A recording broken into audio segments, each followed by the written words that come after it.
In a bustling city, where skyscrapers gleamed like sharpened teeth in the sun and the streets pulsed with the ceaseless rhythm of ambition, lived a man named Jack. Jack was an ordinary man with an extraordinary dream. He wanted to be rich. But despite his relentless efforts and numerous schemes, wealth seemed to elude him like a mirage fading in the desert heat. One day, while Jack was sipping coffee in a quaint cafe, he overheard a conversation between two older men at a nearby table.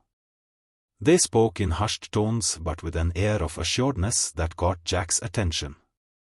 The topic was wealth, and the conversation seemed to revolve around why so many people, despite their dreams and efforts, never managed to achieve it.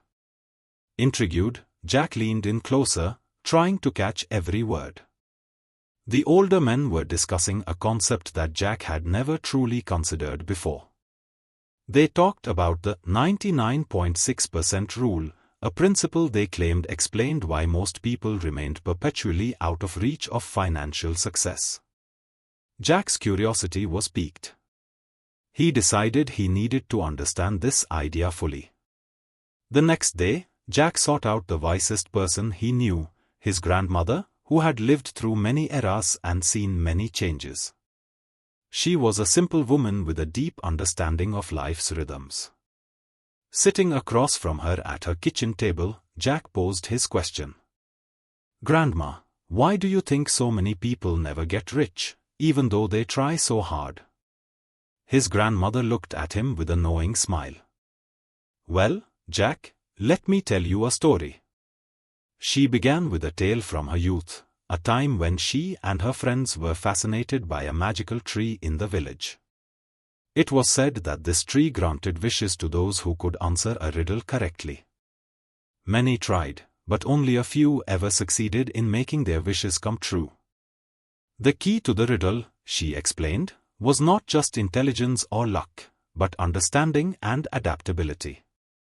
Most people, despite their best efforts, approached the tree with fixed minds and rigid expectations. They thought the answer was something straightforward, something that could be memorized or guessed. But the few who succeeded were those who adapted their thinking, saw beyond the obvious, and approached the challenge with flexibility.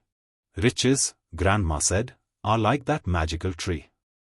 The vast majority of people approach wealth with a fixed mindset. They follow formulas or rules they've heard about without understanding why they work. They want a quick answer or a simple path to success. They might invest in schemes that promise instant returns or try to mimic others' successes without adapting their strategies to their own unique situations. She continued, "The key difference for those who do achieve wealth lies in their adaptability. They are willing to learn, to understand deeply, and to change their strategies based on new insights.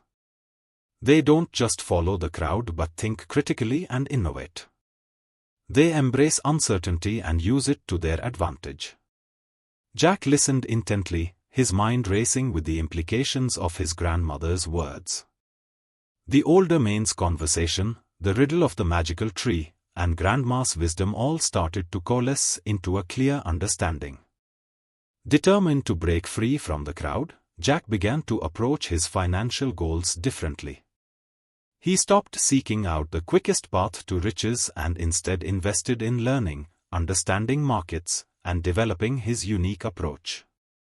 He wasn't looking for a formulaic answer but instead tailored his strategies to fit his personal strengths and weaknesses. Years later, as Jack looked out from his own high-rise office, he reflected on his journey. He had become one of the rare few who understood the deeper principles behind wealth. It wasn't about following the crowd or adhering to a set formula. It was about adapting, learning, and thinking critically. Jack had learned that the difference between those who achieve wealth and those who don't often boils down to this: while many follow a well-trodden path, only a few are willing to forge their own, to adapt and innovate along the way. The magical tree's riddle wasn't about finding a single right answer but about understanding the essence of success and being flexible enough to seize it.